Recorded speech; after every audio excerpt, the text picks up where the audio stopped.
right, guys. Well, welcome to this latest episode of the Pin Pad, brought to you by the Texas Armwrestling League. And this show in particular brought on by our newest sponsor, the Power Connection. Power Connection. If you have power needs, Power Connection, who you need to get a hold of. And we have a special guest joining us today, as you can see. We have Mr. Jonathon Breda with us. What's going on, John? How are you doing? Pretty good. How about yourself? Been a busy week for me. I can't lie. It's been real hectic. We've been working mandatory overtime and all kinds of good stuff like that. Oh, nice. But yeah. So, gosh, I mean, we're a week out from today, right? Week away from the big your big match with Doug Allen. Yes, sir. Best of three, left-handed. $300. Yeah, pretty fun. Yeah. Are you guys doing anything on the side? Any side wagers going on, or? No, nothing really on the side. Me and Doug are very similar. We don't like to have to put up our own money if we don't have to. Yeah, understand that. And you guys have a little bit of a history in the past, but I understand that this left-handed match, is pretty anticipated by folks in the arm wrestling community. But yeah, I mean, it was bound to happen eventually. I mean, I dedicated a lot of my success over the last year and a half from Doug. I learned a lot from him. I got him to move over here for about, I think it was just less than a year. It wasn't quite a year. He was over here, but yeah, I met him at that round robin in North Carolina. $1,000, first place, no weight cap. I believe it was me, Scott Ballinger, Doug, Sean Latimer, Jerome Loud, CJ Twine, Jordan Sill, and Jeremy Fraley. I can't remember. I think that's all of them. But yeah, Doug just cleaned house on everybody. Didn't lose a single match. Hell, he didn't even have a bye till the last round, and he just destroyed everybody. And I just, we got to talking, and I told him about a job opportunity, and hey, come over here, I'll hook you up, and you train me, and shit. He jumped on it, and yeah, he turned me into a hell of an arm wrestler. He definitely added a few tools to my belt. Yeah, I mean, ever since then, I've climbed pretty high. I've got quite a few good wins, and yeah, it was just bound to happen. I knew it was going to happen eventually, and we just kind of decided to knock it out at this one. So awesome. We're glad you decided that. We're glad to have you. Yeah, I hope it's more entertaining than it's definitely not getting a lot of attention compared to all the other major matches going on, but hopefully we can definitely make things interesting, and bring some entertainment to the table. Was that 2019 when Doug was in Texas? About 2019-ish, 2020 or 2018? Well, okay. So I know he was in Texas before. He was in Texas. I want to say it was 2 or 3 years ago. Yes, 2019 might be right. Okay. And then he moved over to Florida, and then I met him when he was living in Florida at the time. And then okay. Well, he actually moved like 5 minutes down the road from me. I want to say it was right at the end of 2020. So I gotcha. Who, I guess where I was trying to get to is just a timeline, a bit of a timeline. So you say he coached you for a while. How long have you been in the sport, Poland? I have been in the sport since 2016, so roughly 4 years. Contraband days, or contraband tournament was my first arm wrestling tournament. So Wow. So, yeah, okay. it would have been 2000.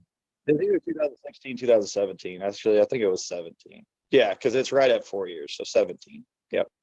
So who would have been your first coach, or who started, kind of helping you get going in the sport? Well, it was Chop Bertrand. He was he was the guy that definitely took me under his wing to start and kind of teach me the basics. Him and Derek Simmons kind of got me started, and then Derek kind of fell off, and then Chop, he kind of got busy doing some other things, and then luckily by the time I pulled my first pro tournament, Herman came into the picture. He moved back from California, and yeah, so between those three guys, that's who started me out. Yep.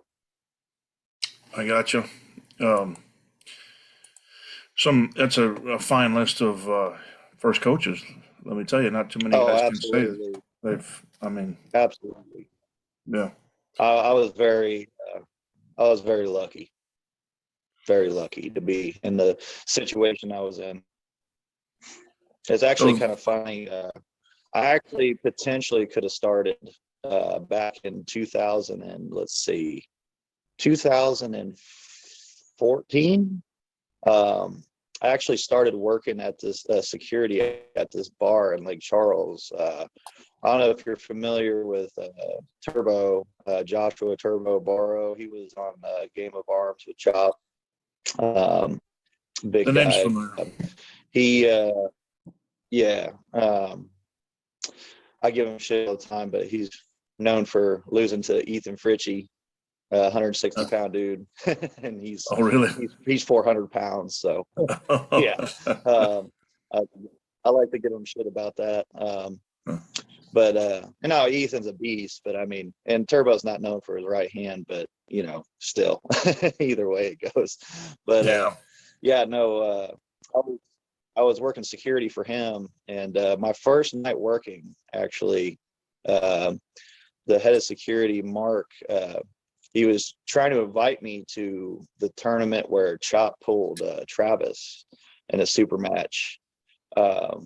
He tried to invite me to that, and I was just like, I grew up in Iowa, and I was like, man, I don't want no part of that arm wrestling stuff. I'm good. And yeah, man, I skipped out on my first opportunity to start. If I would have started in 2014, I could potentially be a different animal now. But Oh, yeah. Yep, I skipped out on that, and yep, I became friends with Chop through that process, and after I met my wife, started a family and whatnot, got a full-time job. I decided to go hang out at Contraband Days arm wrestling Contraband tournament with Turbo and Chop, and pulled the amateur tournament for fun, and won first left-handed, got second right-handed, and yeah, I just fell in love with it, and yeah, been doing it ever since. How's your right coming along? I know you're recovering, right? Is that correct? Your right's healing still, or no? Was that Doug? Yes. Or both of you? Yeah, no, no, just the right. My left is feeling really good. It's feeling the best it's ever felt in a long time. Yeah, it's between the dieting and everything, I think that's been helping a lot, just keeping my diet in check and keeping my inflammation down. And I've gotten real serious about getting deep tissue massages and getting chiropractor adjustments on a regular basis. So I've definitely been taking care of myself. And but no, right-handed, yeah, no, I've it's basically, I don't know how strong I'll be come Texas State, but I feel like I'll definitely be healthy right-handed by Texas State. I just haven't been able to push myself as hard as I could potentially, which like we talked about last time, was that monster. I did this monster arm wrestling tournament up in the Iowa State Fair, and basically it involves like a sit down table. Yeah, And here I got a picture of there's that. a box that's Let me share the screen real quick, John. Hold on yeah, one yeah. second Go there. ahead. Let me just share Yeah, this. go Is ahead and shut up. this what you're talking about? Let's see. I don't know if you can you see that? Yeah, yeah, that's exactly what it is. Okay. Identical. And basically, the way those peg work, you grab that peg, and you can adjust the elbow pad. They take a fucking, I don't know, it's like an inch and a 1/16 wrench, and just kind of loosen it, and you can twist it, to where you can adjust the height of the elbow pad to where, however you want it. And yeah, I found out real quick, if you're not like straight side press, like straight Richard Lupke's or a Jerry Cadorette style puller, I mean, it's definitely not something you can just jump into and do, even with whatever arm wrestling experience you have. It was definitely, my first match. It was brutal. It was at least a minute and a half. I could just feel like my entire arm, all the way from my fingertips to my shoulder, just getting super tight and just getting blown up. And I could just feel like, it felt like cartilage popping on the outside of my elbow. And I just kind of, Wow. after that, I just kind of went down, and I was just like, yeah, I'm done. I pulled out of the tournament. I was like, y'all can have this. Oh I'm yeah. done. This It is was interesting, man. This is I ain't crazy. gonna lie. I've never seen this. Like, so there's a chair, I take it, or some sort of stool or something that goes here, and on the Yeah, other it's side. weird. You think they'd let you be able to kind of position that chair where you want it, but you have to, like, you can't line it up directly in front. Like, you have to have the chair lined up at an angle, and then you can like lean all the way as far as you can. You got to keep an ass cheek on the chair, and it's so weird, man. It doesn't make any sense to me. But yeah, you Yeah. can definitely tell whoever decided to invent this contraption. To me, I think it was just someone who tried to do regular arm wrestling, wrist wrestling, I guess, and got his ass whooped, and was like, "Oh, I'm gonna create Didn't have a this and didn't have a make it strong all about wrist. you." Yeah. Yeah. Well, yeah, what a crazy what a crazy deal. I've never seen that before. I'm sure a lot of guys probably haven't either. Yeah, I mean, Yeah. crazy part is it's been around for years. It's been around. I mean, in Iowa, it's mostly a thing in Iowa, and I think it's been around since the '70s, even Wow. like state. I mean, it's like every year it's at the Iowa State Fair. Like most right now, I think it's the most popular fair in the United States. N- Now, I think it's I'm sorry, you said you think it's what?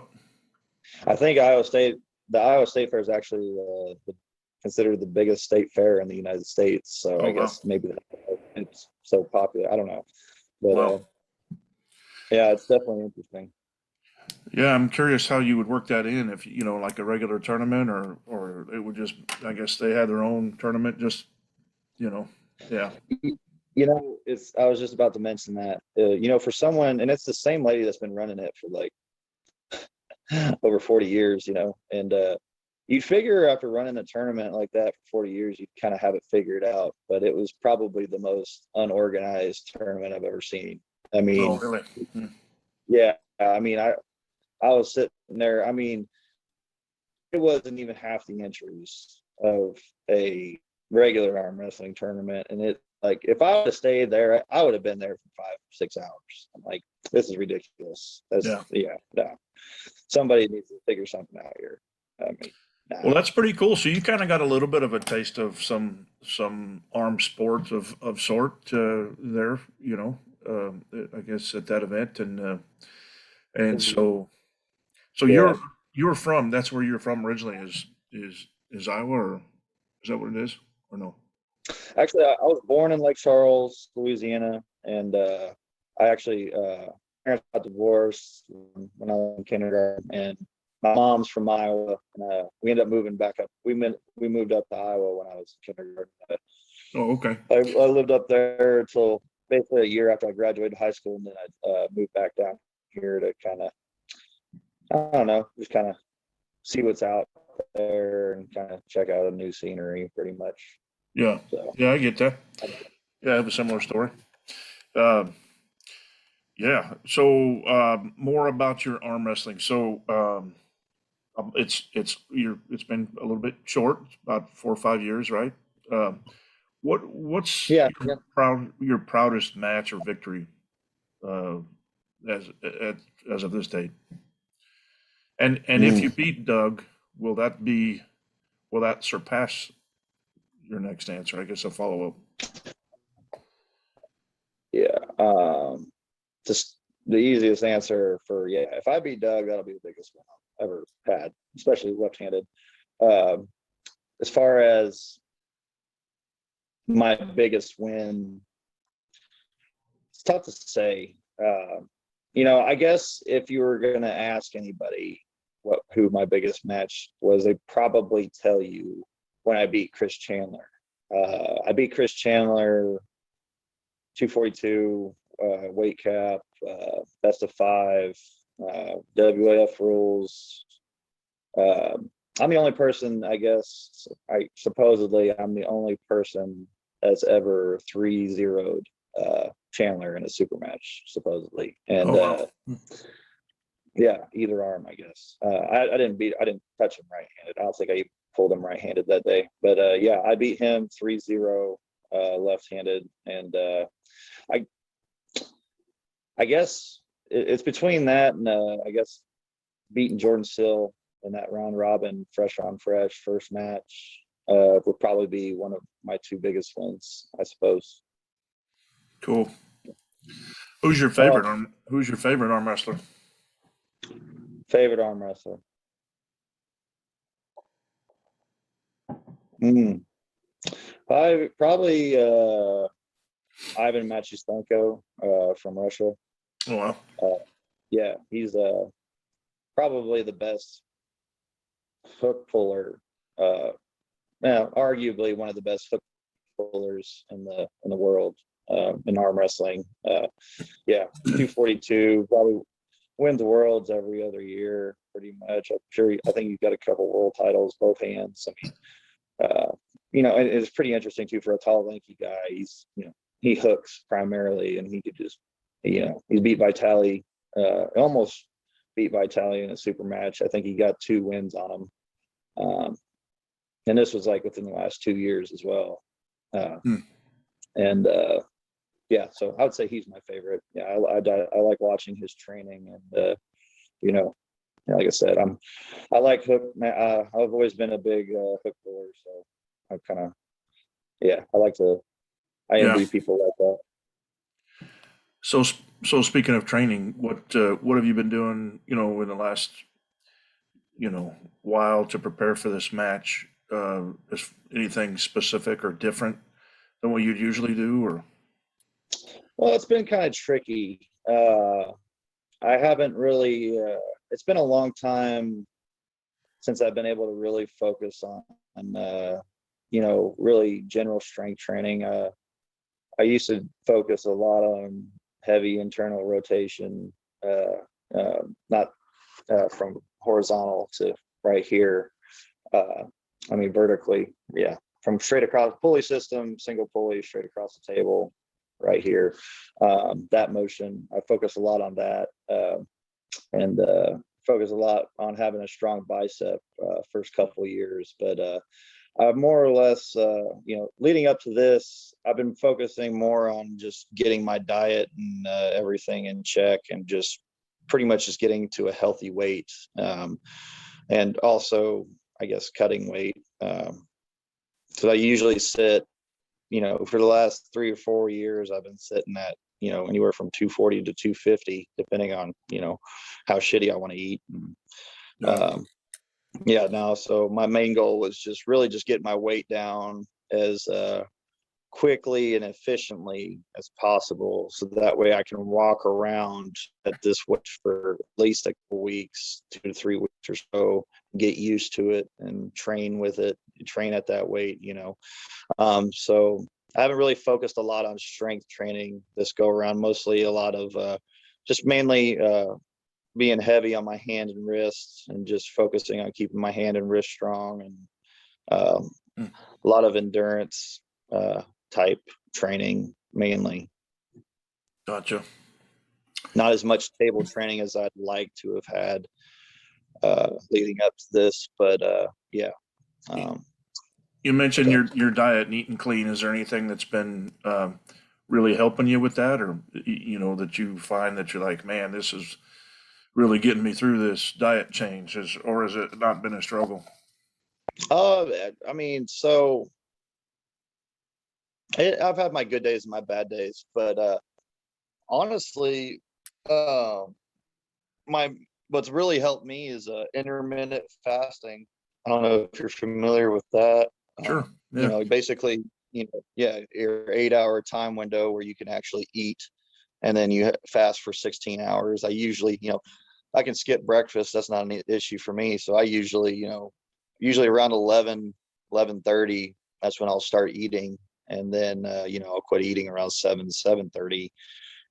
Make sure I get my last meal in before 7:30. But as far as what I'd eat, I'd mainly focus, like, my first meal of the day having a pretty heavily carb loaded, good portion size meal. And then really the rest of the day I just do boiled eggs, because my biggest problem has been I could just eat. I can just keep eating, especially if it's good food. I mean, I was taught to clean my plate, man. Yeah. And boiled eggs, I can eat 2 of those and it'll keep me full for 2 or 3 hours. So yeah, I just wake up and drink on some coffee in the mornings, kind of keep myself full, and then have a big breakfast pretty much at 11:30, and just eat boiled eggs throughout the day. And that got me down. I mean, it probably took me 2 weeks, maybe tops, maybe 3, to get myself from, I think, after Louisiana State, which was August 7th, I think I was like 245. And I want to say by the end of August, I was for sure around 225. So yeah, that worked pretty well for me. I was really nervous about, losing strength from it, but I mean, shit, even still at 225 right now, I mean, I'm still holding a pretty decent amount of water. I'm not super ripped or anything. I feel like I could keep going, honestly, if I want to, but I told myself, no, I'm going to stay around 225. So that way, I want to do a slight water cut. So that way, when I go to, load back up after the weigh-in, I can try to get around back up to 230 or so, and, be heavy for 220, because I'll be pulling 220, 242, and supers, if the super match goes well, that's the plan. Cool. Yeah, it's that's shaping up to be a pretty exciting event. Over $8,000 in cash and prizes, some real nice trophies, and quite a few giveaways. There's going to be we're going to have some flash matches where we just throw up some prizes on the table and say, all right, guys, whoever wins this match wins this prize. And, oh shit, that's cool. Yeah, so that's just announced here. So let's see. Speaking of the event, do you have any predictions on the match following yours, John Brezink and Dmitry Kachan? Any ideas on who's going to take that one? John. I hate to say it, but I noticed Dimitri's decent in a hook. I mean, I don't think I haven't noticed that, but I mean, you're just not going to be able to beat John's hand and wrist. I mean, I don't know. I mean, Dimitri, he's definitely an impressive puller. Don't get me wrong, and but yeah, I don't know if he has enough horsepower for, if he does get into that hook. with John. I mean, that's, John just looks so comfortable. He's the most comfortable looking person I've ever seen in a hook. Doesn't matter who it is. Have Doesn't you look pulled like him? he really struggles. Never pulled him. I've never even Okay. met John or Dimitri. So. Oh wow. Yep. Interesting. Yeah, this will be hopefully my opportunity to meet him. So I'm sure he'll be crowded by his fanboys and stuff. So Yeah. we'll see. Have you got anybody back at well, because you, and I don't know if a lot of Texans know, you're just a few miles outside of the Texas state line, right? Correct. Yeah, I do basically, my gym here, Iron House, that's in Orange, Texas.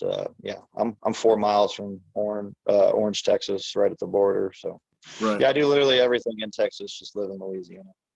Gotcha. I got you. Yep. A lot of Texas pullers may not know that. Is there anybody over there that you've been, training and working with? Any new up and comers? Anybody, or have you pretty much? Not really, man.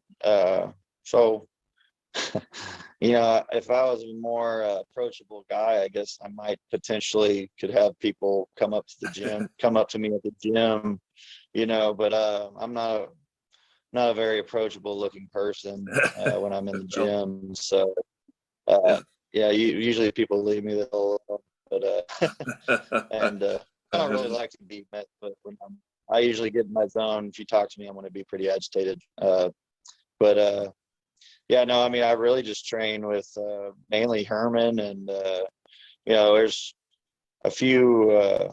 There's one younger kid. He's really young, 176 guy. He doesn't.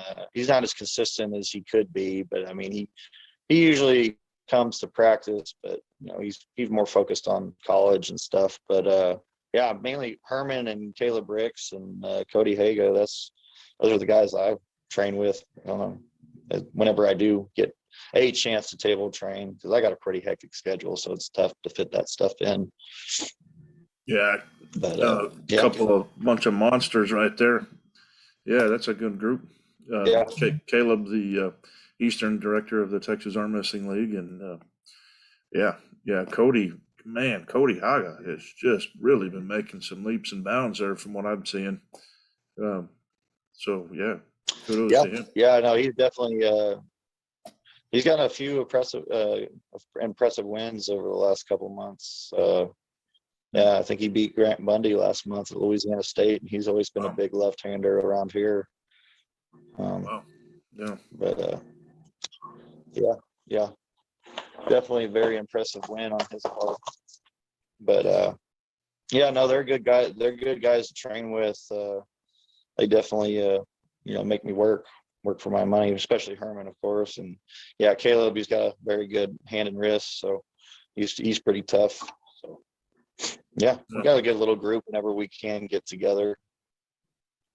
Sometimes we get together within Houston. Yeah. Who else is in your sights? If this match with Doug goes well, and who would you see maybe down the road, or maybe still this year? Well, if I beat Doug, I'm gonna go straight for the number one spot in 220. So whoever's sitting there, I think. I mean, it was Brandon Elsesser, but Doug just beat him recently. So that, I don't know. Somehow Jordan Sill ended up back at number one. So I guess, Jordan Sill is going to be who I'm going to go after for that number one spot, left-handed.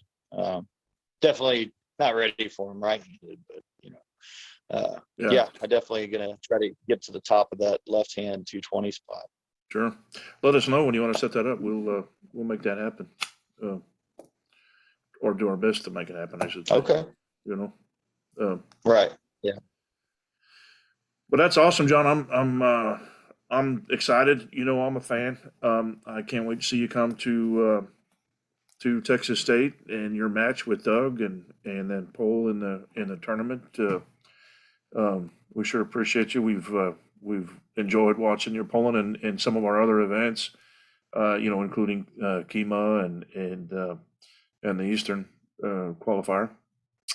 And look forward to to keeping watching your polls. So I appreciate your time and joining us tonight.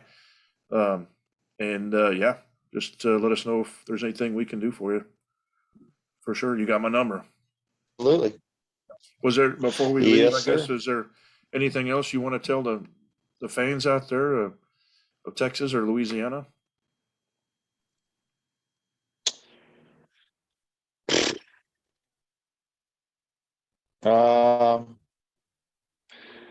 If you're coming to win any money, especially left-handed at Texas State, I'm sorry to disappoint you. It's not going home with anybody from Texas. That's all I Yeah. can say. All right. Anything you If want I to have say anything to say. to Doug? Best of luck to you, but it's time for Papaw to go down. He'll know what I mean. All right, John. Well, again, I appreciate your time and have a good night. All right, man. Y'all have a good one.